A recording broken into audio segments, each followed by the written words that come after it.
Hello student, आपका मेरे channel पर बहुत बहुत स्वागत है। मेरा चैनल एक्सप्लोर सोस यू फॉर यू में आपका हार्दिक स्वागत है। आज मैं आप लोगों के लिए इससे पहले मैं आप लोगों के लिए समाजशास्त्र का उद्भव और विकास वीडियो ला चुकी हूँ, जो ये पीजीटी सीरीज़ चल रही है। इसी के अंतर्गत ये दूसरा वीडियो है मेरा, और ये वीडियो आपके लिए ये है कि भारत में समाजशास्त्र का विकास कैसे हुआ, इसके बारे में आपको जानकारी ज़रूरी है। क्योंकि देखिए, हमेशा सभी वीडियो वाले जितने भी चैनल वाले हैं वो हमेशा दिखाते हैं कि समाजशास्त्र का विकास कैसे उद्भव और विकास हुआ, तो हमेशा वो विदेशों का दिखाते हैं कि विदेश में समाजशास्त्र का विकास कैसे हुआ, फ्रांस में कैसे हुआ, यूरोप में कैसे हुआ, इंग्लैंड में कैसे हुआ। लेकिन आपको ये भी बहुत ज़रूरी है जानना कि भारत में समाजशास्त्र का विकास कब और कैसे हुआ, किन किन लोगों ने समाजशास्त्र में महत्वपूर्ण भूमिका निभाई, किन किन समाजशास्त्रियों का, विद्वानों का हमारे भारतीय समाजशास्त्र में महत्वपूर्ण योगदान रहा है, किसे हम भारतीय समाजशास्त्र के पिता के रूप में जानते हैं, किसे भारतीय समाजशास्त्र के माता के रूप में जानते हैं, भारतीय समाजशास्त्र के अग्रणी कौन कौन से हैं, कौन कौन से लेखक हमारे लिए इम्पॉर्टेंट हैं जिन्हें हम पढ़ेंगे। तो आइए अब हम पढ़ते हैं, अपने चैप्टर पर चलते हैं। आपका चैप्टर है भारत में समाजशास्त्र का उद्भव और विकास। ठीक है, तो आपका ये देखिए कि भारत में समाजशास्त्र का उद्भव और विकास के 3 युगों में बांटा गया है। नंबर 1, प्राचीन भारत में समाजशास्त्र का विकास। प्राचीन भारत में देखिए समाजशास्त्र का विकास कैसे हुआ।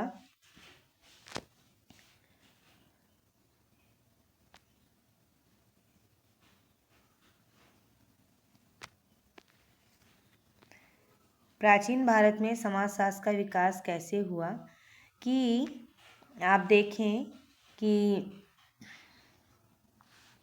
प्राचीन भारत में प्राचीन धर्म ग्रंथों में जैसे वेद है, उपनिषद है, रामायण है, महाभारत काल में और गीता, स्मृति इत्यादि ऐसे सामाजिक चिंतन उसमें मांगा जाने लगा, जिसे व्यवस्थित रूप से देखने को मिलता है। जैसे वर्ण व्यवस्था, आश्रम व्यवस्था, ये सब है।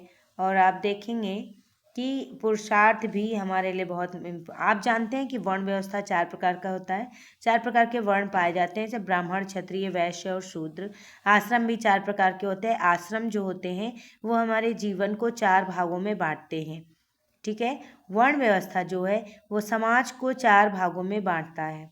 और पुरुषार्थ जो है वो हमारे कर्म, यानी हमारा जो हम जो जीवन में कर्म करते हैं उस कर्म को बांटा जाता है कि हमें कौन कौन से आश्रम में कौन कौन से कर्म करने हैं। ठीक है, तो इस तरह से बांटा गया है। अब आप देखें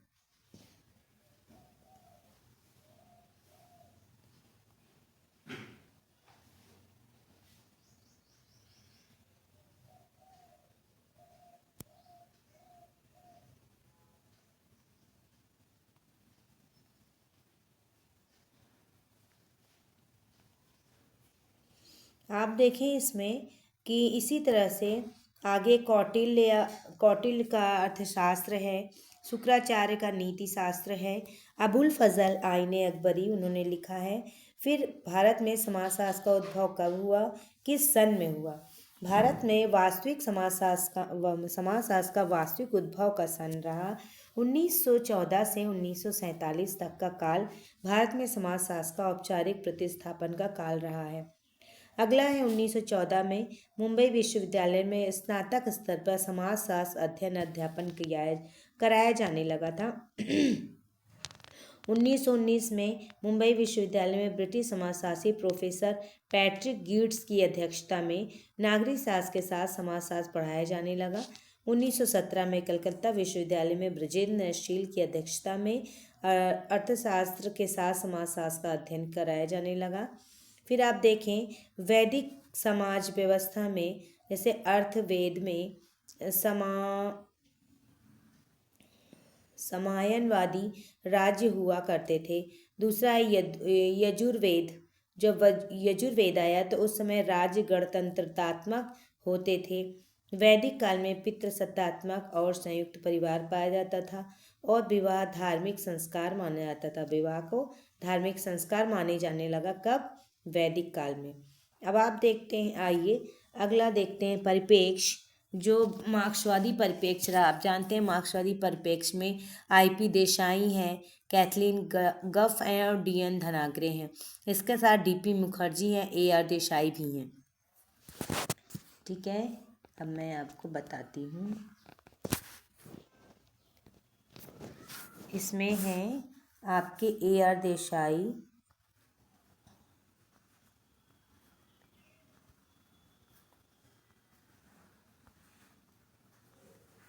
एआर देसाई भी हैं, डीपी मुखर्जी भी हैं।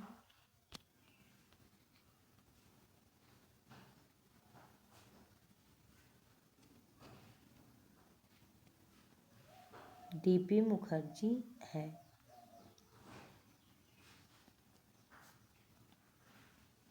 तो इस तरह से देखें आप, इस तरह के मार्क्सवादी रहे हैं। अब आगे आप देखें कि हट्टन है, जैसे डॉक्टर हट्टन मजूमदार, भारतीय जाति व्यवस्था पर सूक्ष्म उन्होंने अध्ययन किया। भारतीय जनजाति जाति शास्त्र सुरजीत सिन्हा का आप जानते हैं इसमें। अगला है डॉक्टर के.एम. कपाड़िया, विवाह परिवार नातेदारी। फिर लिखा है marriage and family in India, KM. Kapadia की बुक है। और के.एम. कपाड़िया की ही बुक है हिंदू किनशिप है। फिर आप देखें डॉक्टर मजूमदार ने बिहार, मध्य प्रदेश, उत्तर प्रदेश, बंगाल के जनजातीय क्षेत्रों में महत्वपूर्ण अनुसंधान कार्य किया। फिर लिखें races and culture of India, an introduction to social anthropology and tribe in institution, caste and communication. ये सारी बुक्स मजूमदार की। आप जानते हैं मजूमदार पश्चिम बंगाल के रहने वाले थे। मजूमदार का 1921 में 1921 में लखनऊ विश्वविद्यालय में मजूमदार 1921 में जो लखनऊ विश्वविद्यालय बना था उसके तीसरे जो थे, थर्ड प्रोफेसर, वो मजूमदार ही रहे हैं। नंबर 1 पे आप देखें रहे हैं आर.के. मुखर्जी, जो 1921 में उन्होंने समाजशास्त्र को असास के साथ पढ़ाया। 1922 में डीपी मुखर्जी ने पढ़ाया और उसके बाद 1924 में या 28 में इन्होंने पढ़ाया है।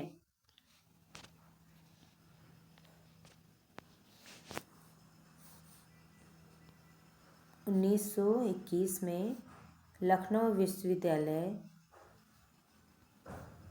मैं शॉर्टकट में लिख दे रही हूँ, आप लोग इसको समझ जाइएगा। लखनऊ विश्वविद्यालय ठीक की स्थापना हुई थी, जिसमें सबसे पहले थे आर.के. मुखर्जी,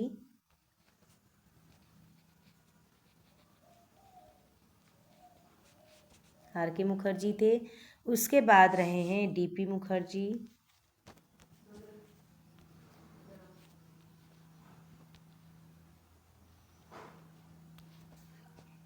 उसके बाद रहे मजूमदार। ठीक, अब आप लोग लिख लीजिएगा। और मजूमदार की कुछ बुक्स हैं, इसको आप नोट कर लीजिएगा। अगला देखें, भारत में doctor S.C. Dubey, Majumdar, doctor AR. Desai ग्रामीण समाजशास्त्र के अध्ययन में विशेष रुचि दिखाई है। Rural sociology in India doctor AR. Desai की है। रूरल इंडिया इन ट्रांजिशन भी डॉक्टर ए.आर. देसाई की है। सामाजिक और आर्थिक कारकों के एक दूसरे पर पड़ने वाले प्रभावों के अध्ययन से संबंधित सामाजिक अर्थशास्त्र के नाम से जाना जाता है। इसकी प्रवृत्ति के विकास में doctor Radhakant Mukherjee, doctor DP Mukherjee का विशेष योगदान रहा है। अब आगे देखें आप, भारतीय परंपरा के समर्थक कौन कौन रहे हैं? श्री आनंद कुमार स्वामी, डॉक्टर स्वामीदास, प्रोफेसर A.K. शरण, डॉक्टर नर्मदेश्वर प्रसाद। अब देखें, डॉक्टर राधाकमल मुखर्जी ने आर.के. मुखर्जी बुलाया जाता है। उन्होंने पारिस्थितिकी समाजशास्त्र की बात की, इकोलॉजिकल सोशलॉजी की बात उन्होंने की है। उनका सिद्धांत है प्रवासिता का सिद्धांत उन्होंने दिया है। डायनेमिक्स ऑफ मोरल्स की बात उन्होंने की है। इसमें उन्होंने वैल्यू दी थी। वैल्यू मतलब मूल्यों की बात उन्होंने की है डायनेमिक्स ऑफ वैल्यू में। फिर सोशल इकोलॉजी राधाकमल मुखर्जी, और सोशल स्ट्रक्चर ऑफ वैल्यूज़, इसमें भी उन्होंने मूल्यों की बात की है। Doctor DP Mukherjee basic concept of sociology, फिर modern Indian culture, diversity, personality and social science, ADP Mukherjee की बुक है। आप देखें सिस्टम ऑफ सोशलॉजी सोरोकिन की है। पॉलिटिक्स एंड, ये कुछ बुक्स अदर्स मैंने लिख दी है जो इम्पोर्टेंट हैं समाजशास्त्र के उद्भव और विकास में, ये सब पूछी जाती हैं बुक्स अक्सर। सोरोकिन है, सिस्टम ऑफ सोशियोलॉजी, पॉलिटिक्स अरस्तु की है, इथिक्स अरस्तु की है, रिपब्लिक प्लेटो की, अर्थशास्त्र कौटिल्य की, मनुष्य एक सामाजिक प्राणी है, राजनीतिक प्राणी है, सामाजिक और राजनीतिक दोनों प्राणी है, उसे दूसरे व्यक्तियों की सहचर्य की आवश्यकता होती है, अरस्तु। भारतीय समाज के सभ्यता के परिपेक्ष से जुड़े हुए हैं, एन के बोस और सुरजीत सिन्हा। आपने देखा ये वीडियो, आप लोगों के लिए ये वीडियो बहुत हेल्पफुल है बच्चों, और इस वीडियो को अच्छी तरह से आप याद कर लीजिएगा। और वीडियो में जितने भी बुक्स दी हुई हैं वेरी वेरी इंपॉर्टेंट बुक्स हैं जो आप लोगों के लिए बहुत हेल्पफुल हैं। इन बुकों को याद कर, अक्सर ये बुक्स आप लोगों के एग्ज़ाम में पूछी जाती हैं। चलिए फिर से मैं कुछ हेडिंग्स आप लोगों को जल्दी जल्दी रिपीट करा देती हैं जो वेरी इंपॉर्टेंट है आप लोगों के लिए।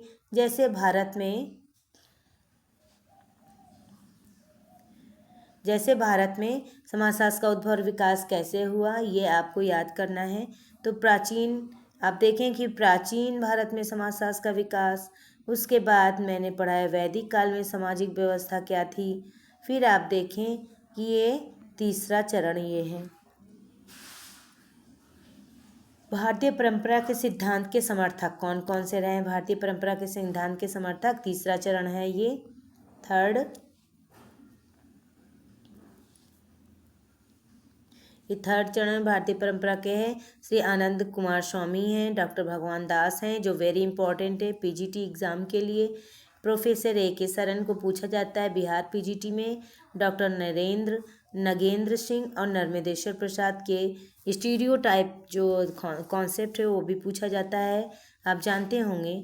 फिर आप देखें कि राधाकमल मुखर्जी जो वेरी इंपॉर्टेंट है आपके, राधाकमल मुखर्जी को यूजीसी नेट में आता है, यूजीसी नेट में भी पूछा जाता है,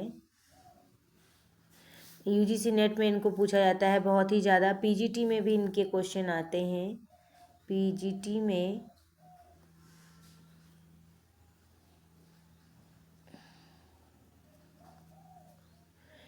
में इसके क्वेश्चन पूछे जाते हैं इनसे रिलेटेड। अगला है डीपी मुखर्जी जो वेरी इंपॉर्टेंट हैं, DP Mukherjee very important thinker हैं। फिर आप देखें कि इसी तरह से अरस्तु है, अरस्तु का पॉलिटिक्स है, ये वेरी इंपॉर्टेंट है। ये अक्सर आप देखें केवल अरस्तु इसमें ही नहीं पूछे जाते हैं, आप बीएड का जब एग्ज़ाम देंगे तो उसमें जो ऑप्शनल जो आपका सब्जेक्ट होगा सोशोलॉजी का, उसमें भी आपके पूछे जाते हैं। इसी तरह से आपके जो ए के सरन हैं, सुरजीत सिन्हा है, ये सब भी एग्ज़ाम में अक्सर पूछे जाते हैं। और आप देखें कि ये जो अरस्तु का ये कॉन्सेप्ट है वेरी इंपॉर्टेंट कॉन्सेप्ट है जो आप लोगों के लिए बहुत हेल्पफुल है। अब मैं आपको ये बताना चाहूँगी कि भारत में समाजशास्त्र का उद्भव और विकास कहाँ कहाँ पर हुआ, किस किस विश्वविद्यालय में सर्वप्रथम समाजशास्त्र का विकास हुआ। 1919 में भारतीय समाजशास्त्रीय परिषद की स्थापना हुई, वो पैट्रिक गेट्स की अध्यक्षता में। और आप देखें 1924 में भारतीय समाजशास्त्र के पिता कहे जाते हैं जीएस घुरिये।